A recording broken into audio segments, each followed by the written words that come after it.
کچھ نہ کچھ سملیرٹی دیکھنے کو ملتی ہے، کیونکہ آئی تو سب ایک ہی جگہ سے تھی، ایک ہی ہستی نے بھیجی تھی۔ آئیے ہم بات کرتے ہیں ایشور کی آخری کتاب قرآن کے بارے میں۔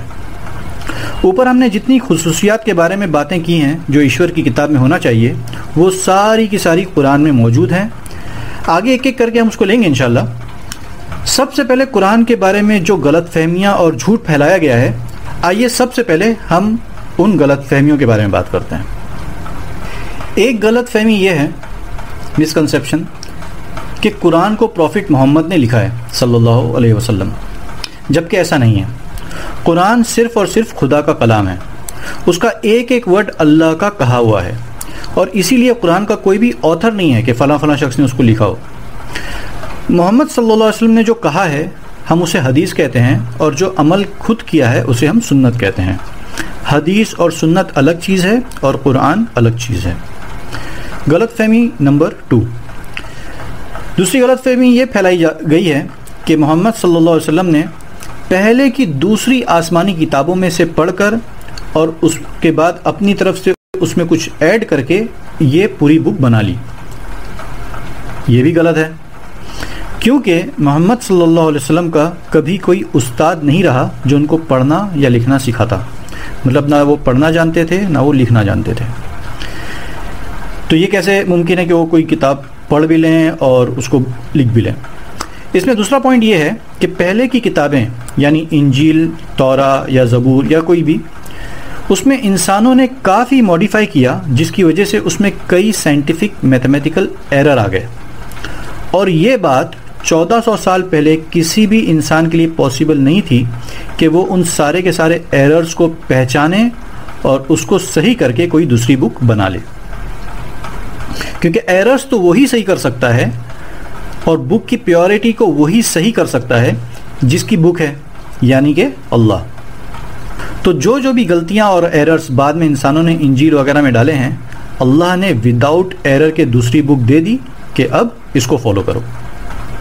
تو یہ بلیم کرنا کہ محمد صلی اللہ علیہ وسلم نے دوسری آسمانی کتابوں سے کاپی کیا ہے، بالکل غلط ہے۔ غلط فہمی نمبر 3، مطلب ایک غلط فہمی یہ پھیلائی جاتی ہے کہ قرآن محمد صلی اللہ علیہ وسلم کے بعد لکھا گیا ہے، تو یہ بات بھی غلط ہے۔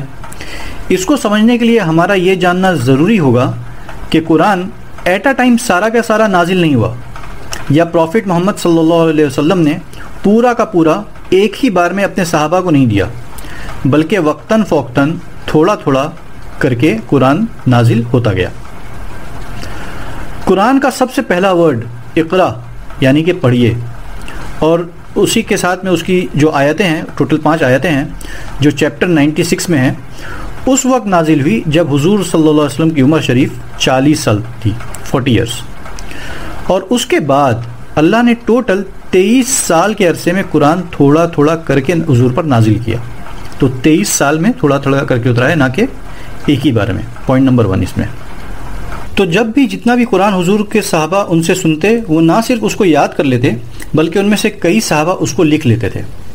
سارا کے سارا قرآن الگ الگ صحابہ کے پاس، کسی کے پاس کچھ آیتیں، کسی کے پاس کوئی سورہ، حضور کے وقت ہی لکھت میں تھی۔ اللہ نے قرآن میں خود فرمایا ہے کہ ہم ہی نے اس کو نازل کیا ہے، اتارا ہے، اور ہم خود اس کی حفاظت کریں گے یا کرنے والے ہیں۔ چیپٹر 15 ورس 9۔ قرآن کا ایک بڑا معجزہ اور کمال یہ ہے، میریکل سمجھ لیجئے، وہ یہ کہ یہ آسانی سے یاد ہو جاتا ہے۔ اللہ کو چونکہ اس کو ساری انسانیت کے لیے محفوظ کرنا تھا، اللہ نے اس کے یاد کرنے کو آسان بنا دیا۔ ایک 8 سال کا چھوٹا سا بچہ بھی پورا قرآن یاد کر سکتا ہے۔ اس وقت دنیا میں لاکھوں لوگ ہوں گے جن کو قرآن پورا کا پورا یاد ہوگا، ورڈ ٹو ورڈ۔ وہ نہ صرف شروع سے آخر تک سنا سکتے ہیں بلکہ آخر سے اسٹارٹ تک۔ اسی طرح حضور کے وقت بھی کئی صحابہ تھے جن کو قرآن پورا کا پورا یاد تھا۔ عام طور پر معمول یہ تھا کہ جب بھی کوئی آیت یا سورہ نازل ہوتی، حضور اس کو صحابہ کو بتاتے اور صحابہ اس کو لکھ لیتے۔ حضور صلی اللہ علیہ وسلم صحابہ کا قرآن سن کر اس کو کنفرم کرتے۔ اسی کے ساتھ یہ بھی پوائنٹس ذہن میں رکھنے کے ہیں کہ دن بھر کی نمازوں میں روز قرآن پڑھا جاتا تھا اور پڑھا جاتا ہے۔ حضور خود صحابہ کو قرآن یاد کرنے کی تلقین کرتے تھے.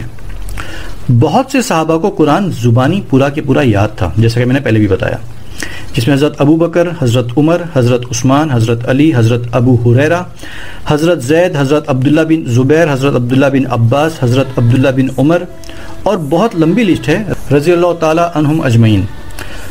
حضور کے صحابہ کی تعداد 1,00,000 سے زیادہ تھی. بعض روایتوں میں 1,24,000 آئی ہے، اور ان میں سے ہزاروں صحابہ قرآن کے حافظ تھے. قرآن کو محفوظ رکھنے کے لیے جب حضرت ابو بکر رضی اللہ عنہ نے حضرت زید کی لیڈرشپ کے انڈر کئی صحابہ کی ایک پوری ٹیم بنائی،